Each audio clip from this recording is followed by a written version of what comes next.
Le président Ouattara a échangé avec le gouverneur de la BCEAO, la présidente de la Commission des Affaires étrangères de l'Assemblée nationale française et le sous-secrétaire des Nations Unies chargé des opérations de maintien de la paix.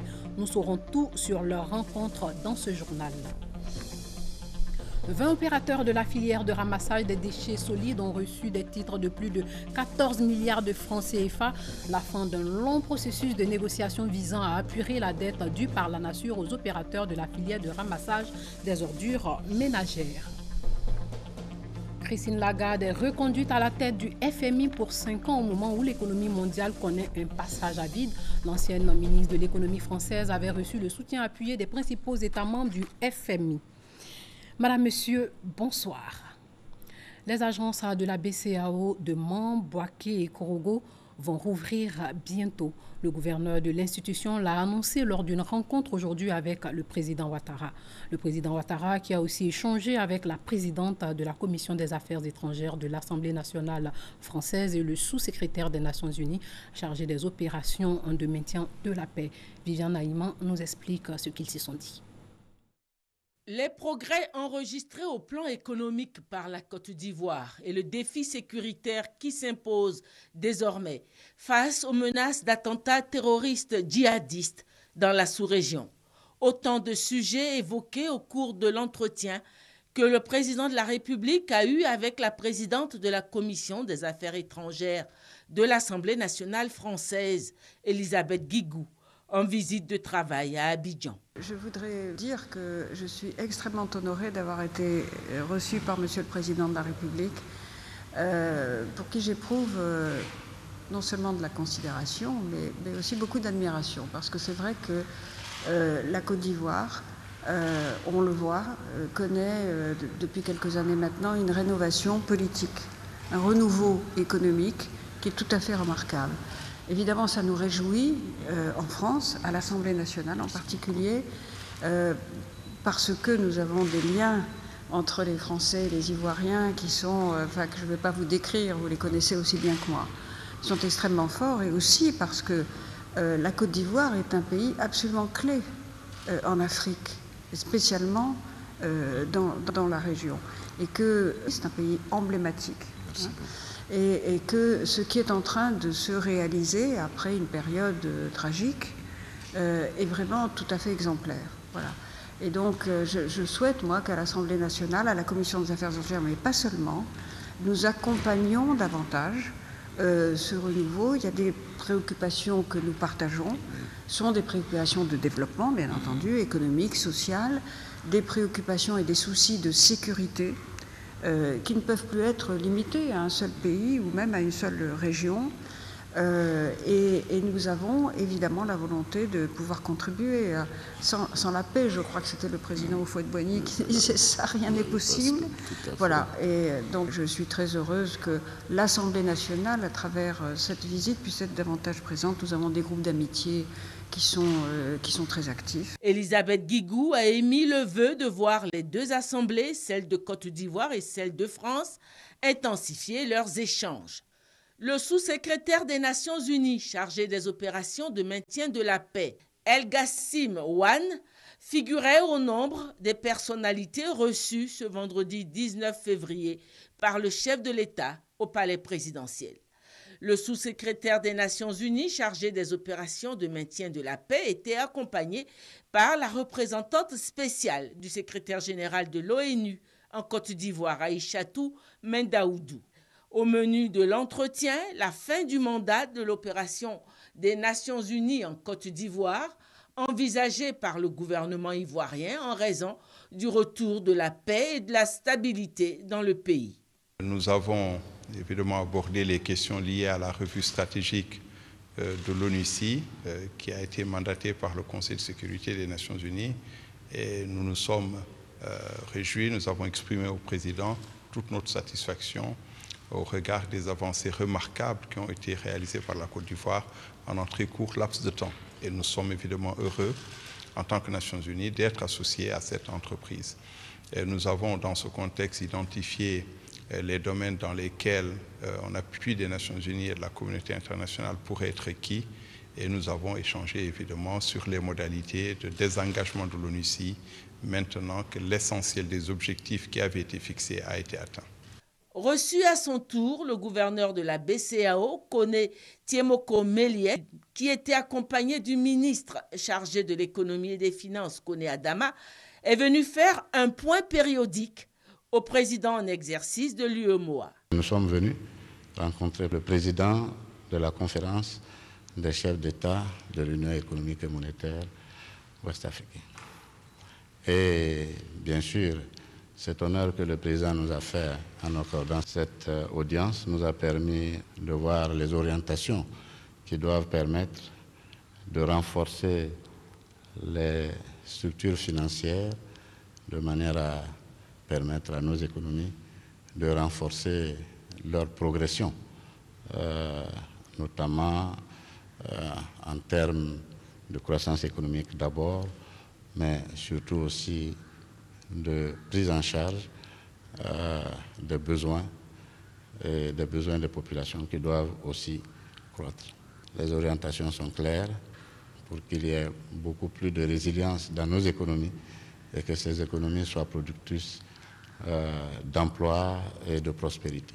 Le gouverneur de la Banque centrale a annoncé l'ouverture prochaine des agences BCEAO de Bouaké, Mans et Korogo, dont les travaux de réhabilitation sont en voie de finition. Après sa rencontre avec le chef de l'État, le sous-secrétaire des Nations Unies chargé des opérations de maintien de la paix a aussi échangé avec le président de l'Assemblée nationale. Sur la table, l'évaluation de la situation sécuritaire en Côte d'Ivoire, une situation jugée satisfaisante selon l'émissaire de l'ONU. Le reportage de Michel Digri. Les choses se sont très significativement améliorées en Côte d'Ivoire en un très court laps de temps. Ce satisfecit du sous-secrétaire général des Nations Unies chargé des opérations de maintien de la paix est consécutif à l'amélioration de la situation sécuritaire en Côte d'Ivoire. Toutefois, pour l'émissaire de l'ONU, El Gassimouane, il faut aller plus loin dans la lutte contre l'insécurité. Il y a un certain nombre de défis qui restent à relever et nous avons pu bénéficier de l'analyse du président de l'Assemblée nationale sur ces défis et identifier les pistes possibles d'appui par l'ONUCI pour que nous puissions mettre à profit les mois qui viennent afin de renforcer les acquis qui ont été enregistrés. La deuxième audience du président du Parlement ivoirien a été consacrée à Elisabeth Guigo. Elle est présidente de la Commission des Affaires étrangères de l'Assemblée nationale de France. Avec elle, il s'est agi de coopération interparlementaire. Nous avons discuter des projets que nous pouvons avoir en commun, de la façon dont nous pouvons intensifier les relations et établir des rencontres régulières entre l'Assemblée nationale française et l'Assemblée nationale ivoirienne. Nous sommes tout simplement très heureux de la recevoir et d'avoir pu bénéficier de sa longue expérience, aussi bien dans l'exécutif. Vous savez qu'elle a occupé d'importantes fonctions au gouvernement français, que sa longue expérience au Parlement. Plusieurs projets ont été identifiés et seront mis en œuvre pour booster la coopération interparlementaire entre les hémicycles ivoiriens et français. La question sécuritaire au cœur des préoccupations du gouvernement, à preuve la présence du sous-secrétaire des Nations Unies chargé des opérations de maintien de la paix à la primature, encore une fois, où il a parlé de la levée de l'embargo sur les armes létales et sur le retrait annoncé de l'opération des Nations Unies en Côte d'Ivoire. El Gassimouane est à Abidjan depuis mercredi dans le cadre de la revue stratégique de l'opération des Nations Unies en Côte d'Ivoire. Le sous-secrétaire des Nations Unies chargé des opérations de maintien de la paix est accompagné de la représentante de l'ONUCI en Côte d'Ivoire. Écoutons un extrait de son intervention après sa rencontre avec Daniel Kablan-Duncan. Il s'agit évidemment dans ce contexte de déterminer les modalités dans l'accompagnement continu des Nations Unies en ayant vu que l'ONUCI devra se retirer, se désengager précisément parce que les objectifs fixés ont dans une très large mesure été atteints. Il est évident que c'est un peu comme un enfant qu'on a assisté dans une période difficile. On doit prendre notre envol, mais il faut le faire de manière ordonnée, graduelle et tenant compte effectivement donc des contraintes que nous avons. C'est main dans la main que nous allons travailler pour terminer donc l'ensemble des dossiers concernés. notamment au niveau donc à la fois, disons que la levée progressive des embargos, que ce soit le problème donc de la formation de nos forces de défense et de sécurité. Hors de chez nous, sachez que Christine Lagarde a été reconduite à la tête du Fonds monétaire international pour un nouveau mandat de 5 ans. Le conseil d'administration du FMI, qui représente ses 188 États membres, a décidé de cette nomination sur la base du consensus et en saluant le leadership solide et avisé de Lagarde. Christine Lagarde qui va entamer son nouveau mandat en juillet. Le récit de Adam Akoni. Attendu pour début mars 2016, la désignation du nouveau directeur général du Fonds monétaire international, FMI, a plutôt eu lieu ce vendredi. Le conseil d'administration de l'institution de Bretton Woods a tout simplement reconduit Christine Madeleine Odette Lagarde, qui occupait déjà ce fauteuil depuis 2011. Seule candidate au soir du 10 février, date de clôture des soumissions des candidatures, Christine Lagarde reste la première femme à diriger au sommet cette institution. Son nouveau mandat de 5 ans prend effet à compter du 5 juillet prochain. Il convient de signaler qu'il revient au terme d'un accord tacite aux Européens de proposer un dirigeant à la tête du Fonds monétaire international, pendant que les Américains se réservent la présidence de la Banque mondiale. Christine Madeleine Odette Lagarde a 60 ans. Avocate et femme d'affaires, elle est le 11e DG du FMI. Elle a été plusieurs fois ministre en France. Son DGA, Moutsiro Furusawa, entame une tournée cette fin de semaine par le Tchad. Et le 24 février prochain, M. Furusawa sera au bord de la lagune Ébriée, à Abidjan. Les assureurs membres de la Fédération des sociétés d'assurance de droit national africaine réfléchissent sur une résolution d'élargissement du champ des assurances obligatoires, l'élaboration d'une fiscalité incitative, des dispositions qui vont permettre à ces sociétés d'assurance de jouer leur partition dans une Afrique émergente. Noël Nyanyou. Fini la 40e Assemblée générale de la FANAF, Fédération des sociétés d'assurance de droit national africaine. Les professionnels dirigeants des 189 sociétés membres de la fédération, issus de 47 pays, ont réfléchi 4 jours durant sur comment placer les sociétés d'assurance au cœur de l'émergence des économies africaines au regard des enjeux de l'heure. Aujourd'hui, nous sommes dans un monde décloisonné, où il n'y a quasiment pas de frontières. Les nouvelles technologies y ont contribué, la réglementation y a contribué. À ce niveau maintenant, il faudrait non pas qu'on puisse se recroqueviller, mais qu'on puisse repenser. 2 éléments majeurs ont été identifiés. D'abord, l'élargissement du champ des obligations, une pratique qui a cours ailleurs. Dans un pays comme la France, qui est mature sur le plan des assurances, on puisse compter plus de 200 assurances obligatoires. En France, toutes les professions réglementées sont obligées de s'assurer. En France, tous les propriétaires de maisons sont obligés de s'assurer. Les chantiers doivent le faire, etc., etc. L'autre catalyseur de la contribution des assurances à l'émergence des économies africaines, l'élaboration d'une fiscalité incitative. Le taux de taxe sur certains produits d'assurance est très élevé. Je prends l'exemple de l'assurance incendie où le taux de taxe est de 25%. Ça veut dire que le client qui paye une prime de 100, il y a 25% reversé dans les caisses de l'État, ce qui est énorme. Pour l'évaluation de ces sollicitations en direction des pouvoirs publics et toute autre action résultant des échanges d'Abidjan, rendez-vous est pris pour Marrakech au Maroc en 2017. D'ici à là, les 5 nouveaux membres de la fédération doivent s'acquitter de leurs droits d'adhésion d'un montant de 500 000 francs CFA et de leur cotisation annuelle de 2 millions de francs CFA. Signature de convention de partenariat entre l'Agence nationale du service universel de télécommunications et l'Agence Emploi Jeunes. Objectif, utiliser les outils des technologies de l'information et de la communication en vue de résoudre la problématique de l'emploi des jeunes en Côte d'Ivoire. Paul Quadio, Francis Boifo. Résoudre avec efficacité la problématique de l'emploi et du chômage des jeunes en Côte d'Ivoire. Voilà qui motive le projet, un jeune, un ordinateur, une imprimante et une connexion Internet. C'est une initiative de l'Agence nationale du service universel de télécommunications ANSUT et de l'Agence Emploi Jeunes. Le partenariat entre ces 2 structures consacre donc des mesures incitatives permettant entre autres d'accompagner l'opération spéciale Agir pour les jeunes par la fourniture de kits informatiques composés d'un ordinateur, d'une imprimante et d'une clé de connexion Internet, d'installer des cybercentres communautaires au profit des jeunes. Nous leur assurons une ouverture sur le monde. C'est cela la force des technologies de l'information et de la communication. De donner la possibilité de se déplacer partout à travers le monde. Dans le cadre de l'opération spéciale Agir pour les jeunes, des jeunes promoteurs bénéficient de kits informatiques. Une centaine a été déjà distribuée. Lorsque une structure est numérisée, ça permet à la structure d'être plus efficace et d'accroître sa rentabilité. Donc cette cérémonie, elle est très très salutaire. Avec la modernisation des structures, la maîtrise des technologies de l'information et de la communication s'impose aux jeunes en quête d'emploi. Le ministre de la Promotion de la Jeunesse et de l'Emploi jeune et du service civique a aussi eu un entretien avec la grande chancelière d'Agri Diabaté.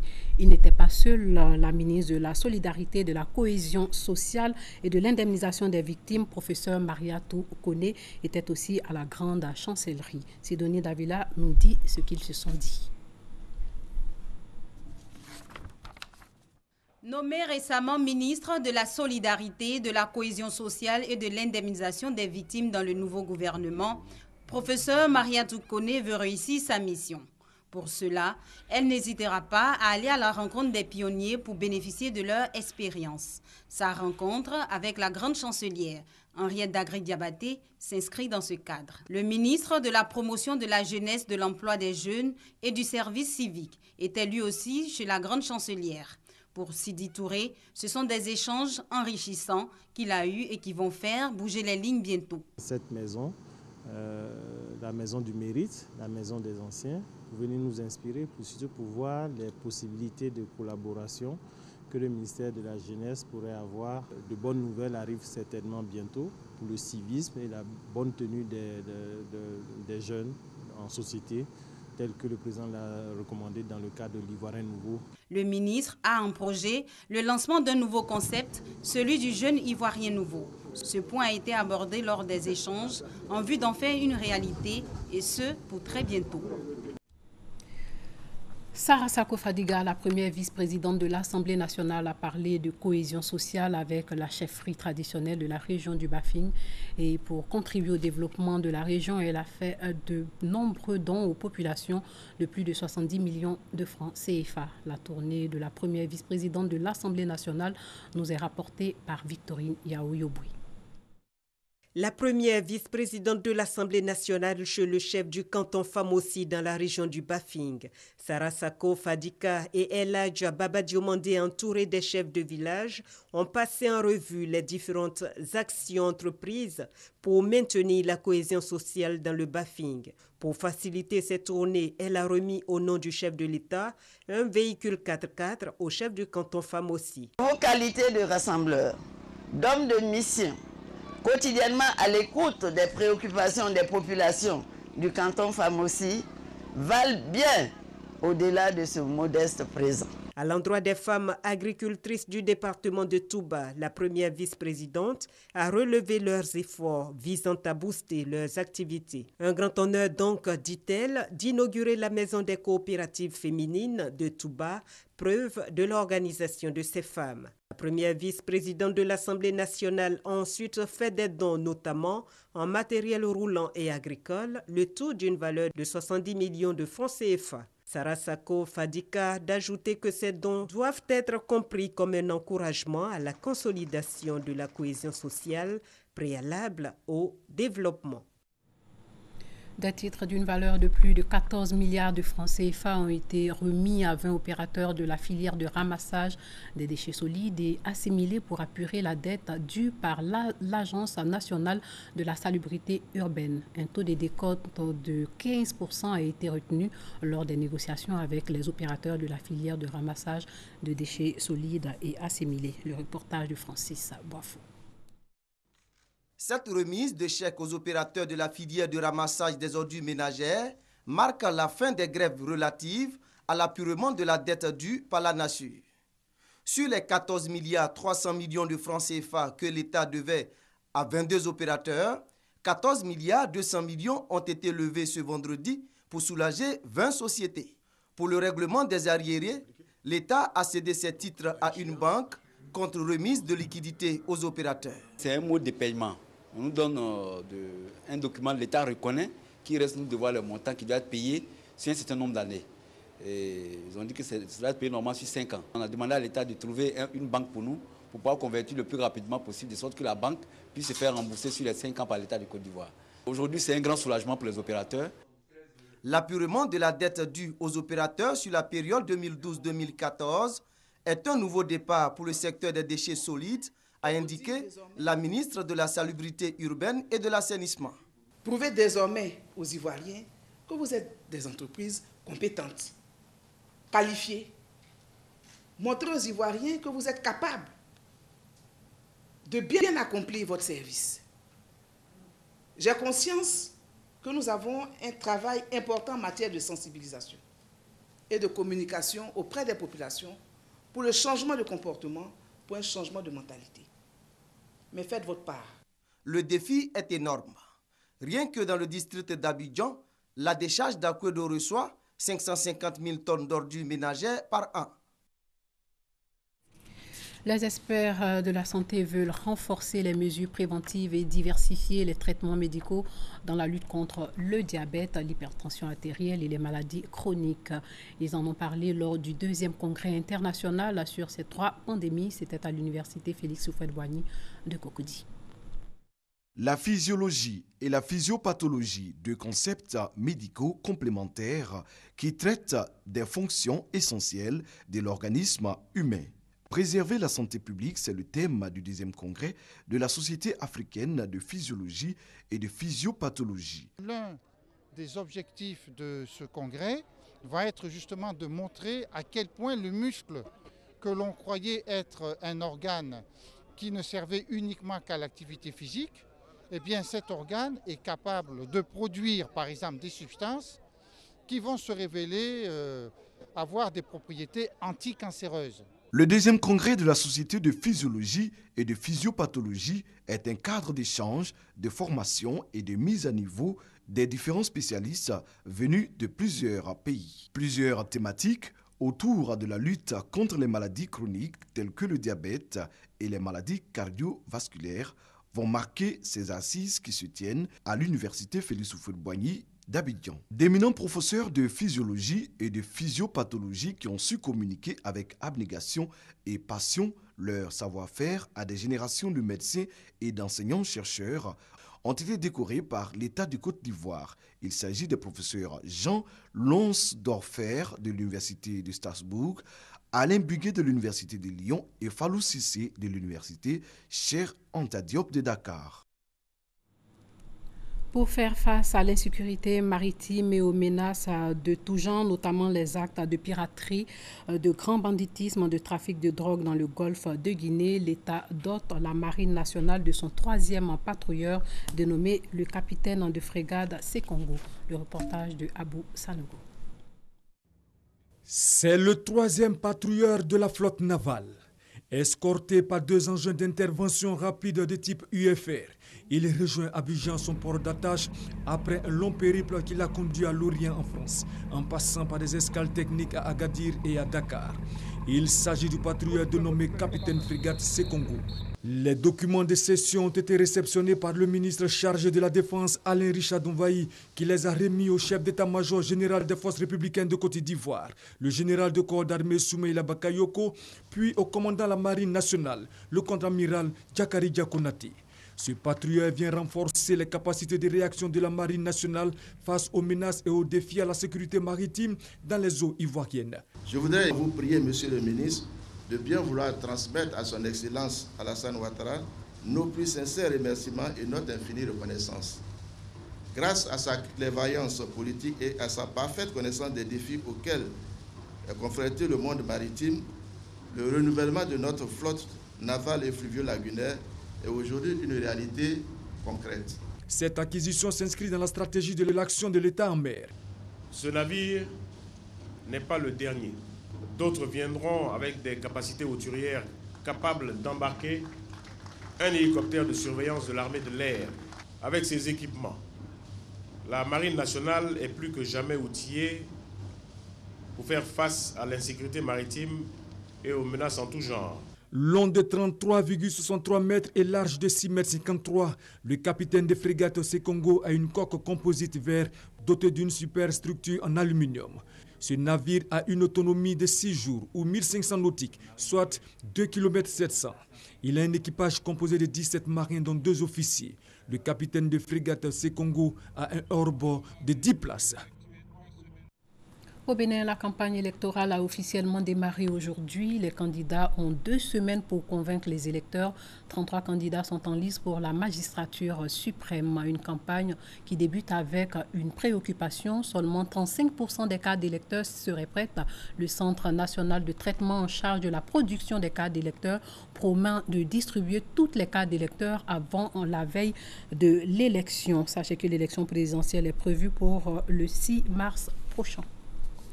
La campagne électorale au Niger s'achève aujourd'hui, elle s'est déjà achevée. Les 14 candidats à la présidentielle, dont le président Issoufou, ont eu 3 semaines pour convaincre les électeurs. Un problème cependant, 7% des électeurs seulement ont une pièce d'identité, ce qui pose la question des modalités de vote dimanche pour les élections présidentielles et législatives. Faut-il autoriser ou non le vote par témoignage? La CENI a tranché, même si l'opposition dénonce cette façon de faire.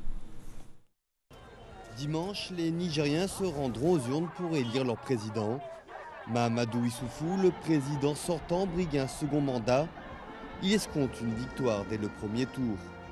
Tout le monde s'accorde à dire que cette fois-ci va se dérouler quelque chose d'inédit au Niger, la victoire d'un candidat à l'élection présidentielle dès le premier tour. En face, plusieurs opposants vont tenter de perturber les plans du président sortant. Mahamadou, figure de l'opposition, fait campagne depuis sa prison. Pour ses militants, c'est l'injustice de trop dans ce pays marqué par la corruption et la pauvreté. Tout est parti, tout l'argent est dans la poche d'un crépuscule, un groupe de voleurs. Or, le vrai président de ce pays est enfermé, injustement. C'est inacceptable pour le peuple nigérien. Et on veut changer ça. On changera ça le 21. Menacé d'un côté par le groupe islamiste Boko Haram du Nigeria, et de l'autre par les djihadistes sahéliens, le Niger est l'un des pays les moins développés de la planète. Une élection sous tension, mais déterminante pour l'avenir du pays. Il peut y avoir des troubles, et surtout dans l'hypothèse que c'est le président qui gagne. À mon avis, il y aura la probabilité qu'il y ait des troubles est encore plus grande. Près de 7 500 000 citoyens inscrits doivent choisir un président parmi 15 candidats. Une élection qui sera couplée à des législatives. Les résultats doivent être proclamés 5 jours après le vote.